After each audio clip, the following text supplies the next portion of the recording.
Tanse, I'm Chris Nachkate. Welcome to APTN National News for this Wednesday. The province of Ontario announced on Wednesday that a new transmission line will be built. It's to support development in the mineral-rich area known as the Ring of Fire in northern Ontario. According to the province, Hydro One will develop and construct a 230-kilometer transmission line that will run from Nipissing Bay to a station near Arrowland First Nation. Construction is expected to be completed within the next 6 years. Stephen Lecce, Ontario's Minister of Energy and Mines, was joined by Greg Rickford, Ontario's Minister of Indigenous Affairs, along with several First Nation leaders for the announcement. According to Lecce, the project will address the rising demand for electricity in the north and create 7,000 new jobs. Binjitiwa Bikzanging Anishinaabe First Nation will have a partnership in the project. Chief Gladys Thompson says it will mean a sustainable future. I'm happy to be here today. It's a very exciting time for me, for our partnership with Hydro One.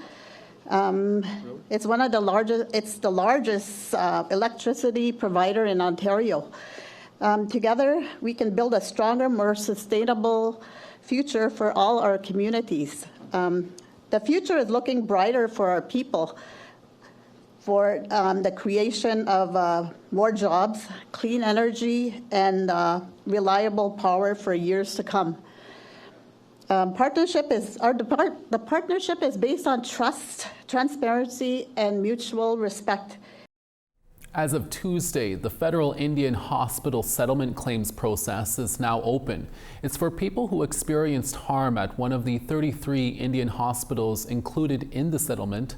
From 1936 to 1981, the federal government operated the hospitals as tuberculosis treatment centers.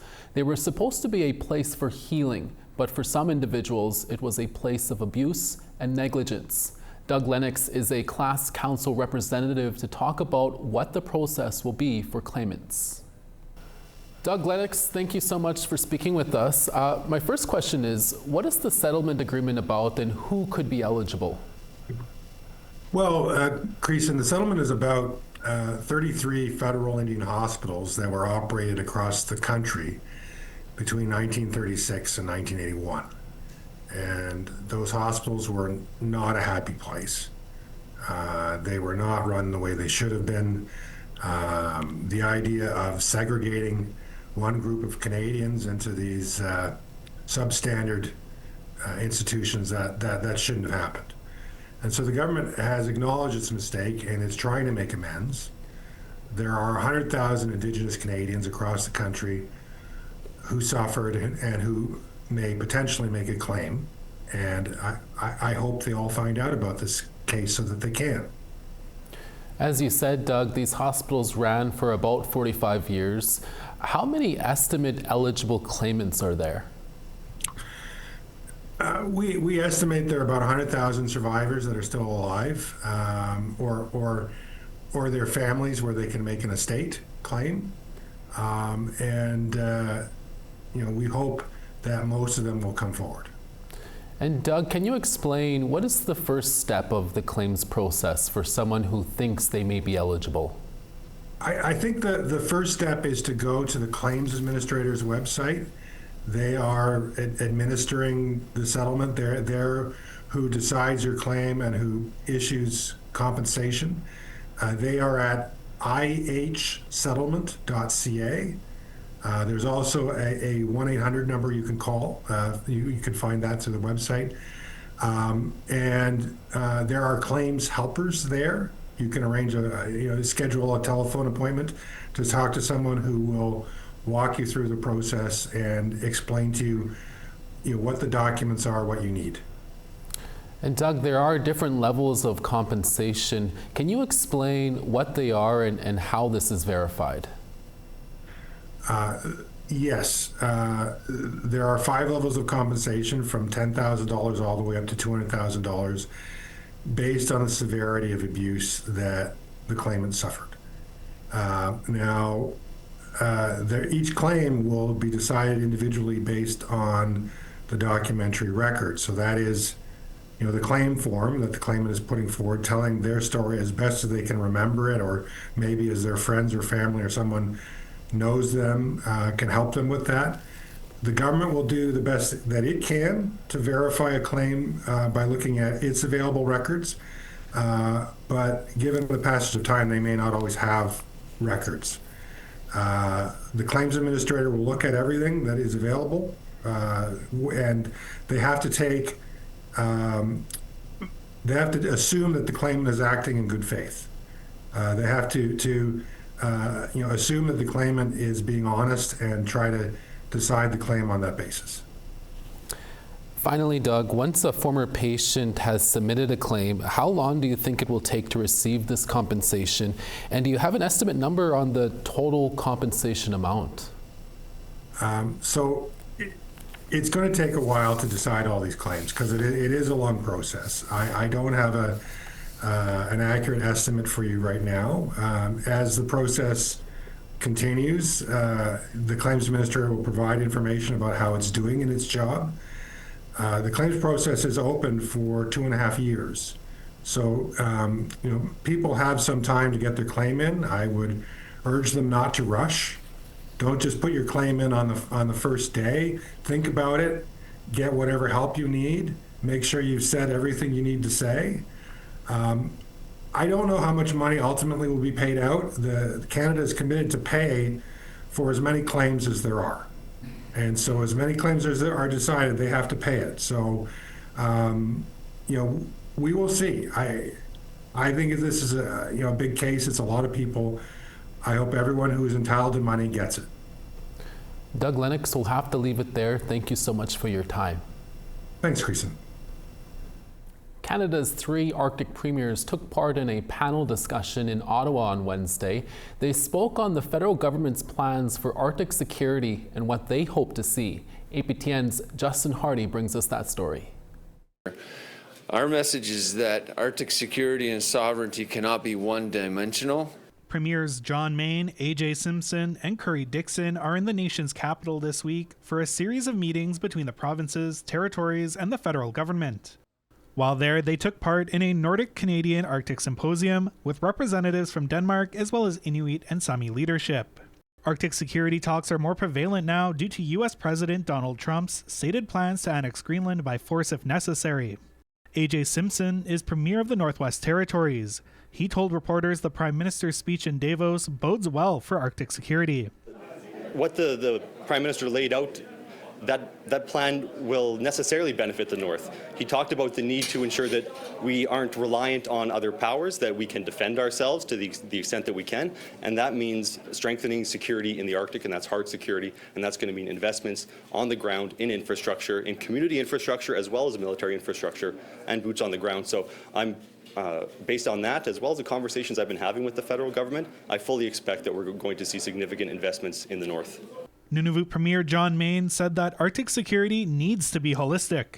We can't have state-of-the-art military technology flying in the face of communities that are impoverished and in need of basic infrastructure for drinking water, for housing, energy security.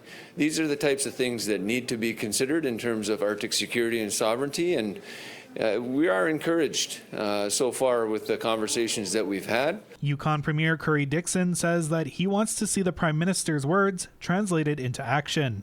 We want to see that new approach to the world reflected. And in addition to the new sort of geopolitical positioning, the Prime Minister made a number of comments about some work that he had intended to do here at home, including the development of our economy and the development of the Canadian North, investment in the military, and so on. Those are great commitments and ones that we support very much. We need to see them translated into action now. And so we look forward to working with the federal government to understand how that action is going to work. The 3 territorial leaders will remain in Ottawa throughout the week, meeting with provincial premiers as well as federal leadership. Justin Hardy, APTN National News, Iqaluit. As premiers gather in Ottawa for Thursday's premiers meeting with the Prime Minister, National Chief Cindy Woodhouse-Neepanak is here to tell us about a future similar meeting that will involve First Nations chiefs. That interview after the break. Don't go away.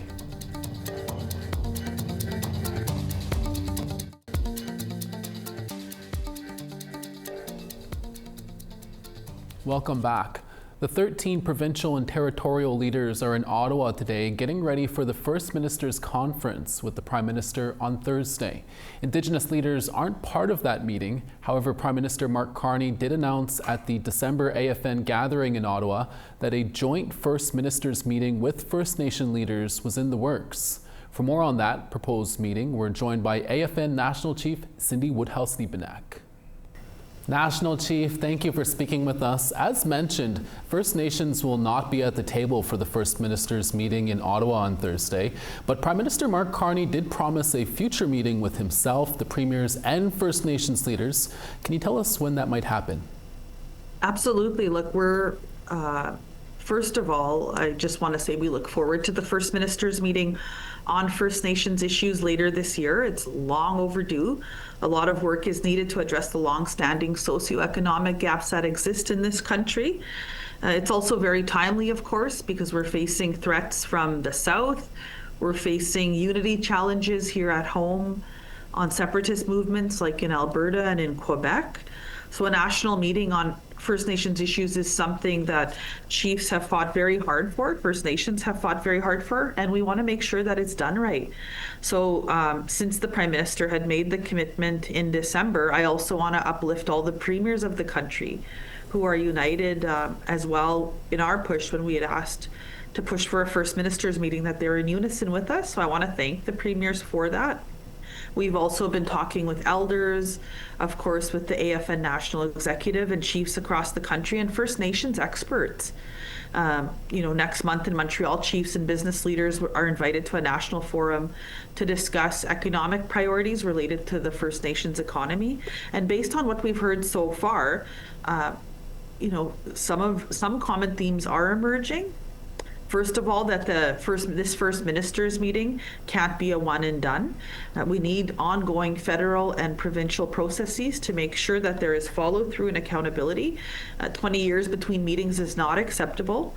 Second, that we can't rush this planning. It was a mistake to ram Bill C5 through last year, as you recall, and it would be a mistake again to have this First Ministers meeting without giving time to co-develop the agenda properly with First Nations and First Nations chiefs and councils. National Chief, at the December AFN Assembly, the Prime Minister said it would be First Nations people who would set the priorities for that meeting.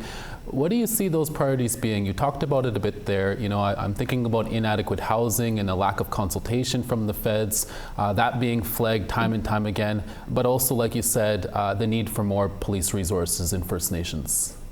Yeah, absolutely. Look, policing, water is another issue. I know that there's disparities in the conversations. I'm going to say First Nations are wanting water for all Canadians. If there's one thing that our people are good at, it's making sure that we stick up for the rights of everybody and the future generations. We can't just think of the here and now when it comes to water. And I know that there's some provincial jurisdictions that when we look, for instance, on a First Nations water bill, I know that those conversations are uncomfortable to have, but they're so important. When it comes to policing, there's all these different regions and silos, and we've seen, we want to talk about, for instance, ICE, for instance. I don't know, I'm just going to say it, and I haven't said it before, but we're concerned when we see 2 people killed down in the States. Well, down here in Canada, when was that? Not last year, the year before, in over 4 months, there was 15 First Nations people killed over 4 months. And, just this year alone, I think there's, my staff are getting the numbers from yesterday, but looking at some of those numbers are really shocking. And we have to go back towards policing as an essential service. We're underserved on First Nations communities, meaning we don't have police forces or limited, but yet off reserve we're over policed and we end up incarcerated. So I know that those are uncomfortable conversations, but we do need to talk about policing across this country. And I know that even the RCMP has different divisions and Quebec has, different entities, and we need to have that conversation on policing and, of course, other issues like the infrastructure gap, between Canadians and First Nations. And, you see, the disparity when it comes to education. So lots of different issues. There's like I said, there's no shortage. What do we want to change for ourselves? And I'd like to hear from First Nations about that. And you know, keep an eye on our website, and you know, I want to hear from First Nations people, you know, on let's change the trajectory for our kids and leave them a better life. APTN National Chief will have to leave it there. Thank you so much for your time. Chimigwich, thank you. The Junos recently announced its list of its new Indigenous nominees for 2026. That story after the break.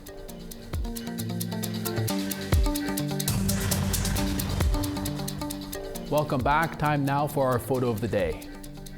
Another idyllic view from the Gitxsan Nation. A big thanks to Clarence Jones for sharing this beautiful winter landscape and for being a regular contributor to the show.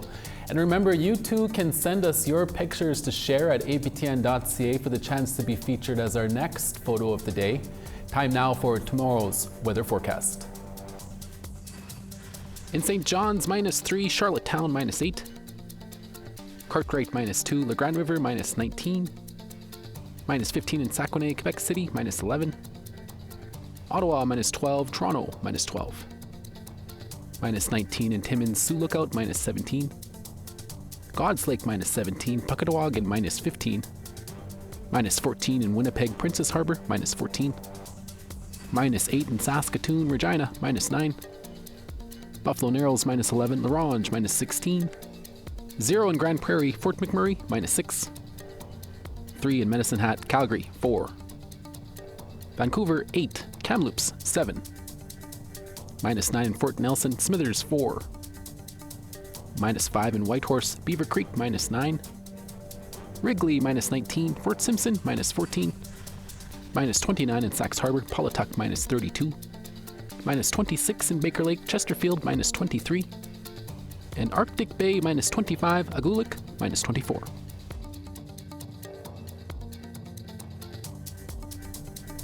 At the crossroads of heritage and local flavors, a young Indigenous chef is making waves.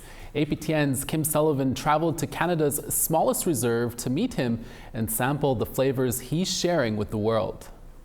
Ici, c'est mon pain banique. Once a picky eater, Maxime Lisette now leads a restaurant that celebrates the diversity of tastes in the small reserve of Kakuna on the south shore of the St. Lawrence River. J'ai été un enfant très difficile quand j'étais petit. J'aimais cuisiner, mais j'aimais pas nécessairement manger les choses qu'on cuisinait, moi et ma mère. At 11 years old, a young Maxime participated in a culinary camp organized by La Table des Chefs, a non-for-profit founded by chefs who fight food insecurities and promote food education. While there, he remembered his mother, who instilled in him the importance of table manners and the rule that nothing on the plate should ever go uneaten. Faced with a dish of pasta with bell peppers and mushrooms, he remembered his mom's teachings. Là, je suis comme, mais c'est pas si pire, tu sais. Puis cette espèce de 7 à 10 jours-là de camp où tu goûtes plein d'affaires, où tu apprends à couper, à cuisiner. Donc, ça crée comme une espèce de déblocage. Moi, j'appelle ça une malédiction qui a été brisée, qui a été rompue. Je suis revenu chez nous, j'ai dit à ma mère, j'aime vraiment ça que tu achètes des poivrons puis des champignons. Je vais cuisiner à souper, exemple, demain. His mother wasn't the only one to see this breakthrough. His teacher, Madame Pascal, also noticed this new passion of his, and she mentioned Maxime to the owner of a bistro. Elle me revient un après-midi avec un message. Elle me dit, j'ai dit là, que tu tripais sur la bouffe, tu sais, puis mec, t'as 15 ans, tu iras la voir, elle aura une place pour toi. He still had 4 years to wait. Des années secondaires assez difficiles, beaucoup d'harcèlement, d'intimidation, faible confiance en moi. Secondaire 3, en octobre, le 19 octobre de mon secondaire 3, j'ai 15 ans. 2 jours plus tard, je suis dans le restaurant. Now, 14 years later, he is the head chef of Makwahamuk, a new restaurant in Kakuna established last summer by the Wolastoqiyik Washpekuk First Nation. Le mot communauté résonne différemment justement d'une communauté à l'autre. Puis nous, on est très éparpillés. Donc, des projets comme ici, le restaurant, ça vient un peu recréer un ancrage sur le territoire. Makwahamuk means gathering in Wolastoqey. Le logo ici signifie vraiment un wigwam, qui était les habitations traditionnelles pour les communautés algonquines. Here, the Wolastoqiyik, people of the beautiful and bountiful river, can have a taste of their culture. C'est sûr que des entrées qu'ils ne pourraient pas nécessairement avoir ailleurs. On a un chromeski d'eau mort qui est une de nos entrées signature, avec un espuma d'oursins, des oursins qui sont pêchés en face à Kakuna ici. It's a place where the bounty of the land shapes the menu. Pour moi, il y a comme un espèce de lien entre le territoire et la cuisine qu'on fait. Moi, j'essaie toujours de cuisiner avec le territoire qui m'entoure, les gens qui m'entourent.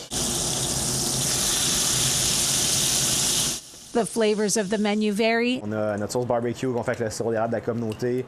and come from the Washpikuk, the St. Lawrence River, and the Wolastoqey, the land. Avec le beurre tortue, donc un beurre au chimichurri et aux herbes salées du Bas-Saint-Laurent. Flavors to suit every taste. And one thing to keep in mind, Santé! Chef Lisette is a trained pastry chef, so save some room for dessert, like this delicious Black Forest mousse. Les desserts, c'est vraiment un trip. Pride within four walls, that's what you'll find at Makwahamuk. Je pense que c'est un petit peu ma responsabilité comme chef cuisinier qui embrasse ses racines autochtones de porter, pas nécessairement ce fardeau-là, mais au moins cette responsabilité-là de garder la culture en vie. C'est un petit peu la langue, un petit peu le mode de vie, un petit peu la culture, la philosophie, un petit peu de tout finalement. Including an open-minded approach to welcoming any young people interested in cooking. Tu savais comment je les prends sous mon aile, les jeunes, là. Si tu savais. And what about his old teacher, Madame Pascal? Pascal Lévesque, je pense que ça s'appelait. À un moment donné, j'aurai un projet, je l'inviterai, j'essaierai de trouver ses contacts, puis j'y offrirai un repas, une bonne bouteille. Mon premier emploi est un peu poussé grâce à elle, fait que j'en dois une. Gratitude, plated, and ready to be served. Kim Sullivan, APTN National News, Kakuna. And finally for us, the nominees for the 55th Annual Juno Awards have been announced.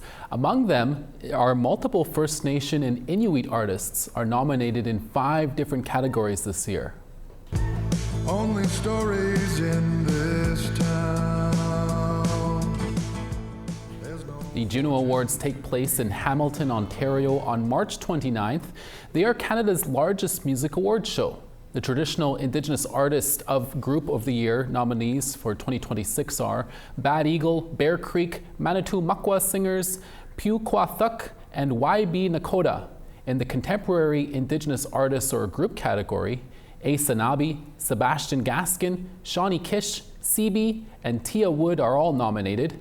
Manitoba musician William Prince is one of 5 nominees in the Contemporary Roots category for his song Further from the Country.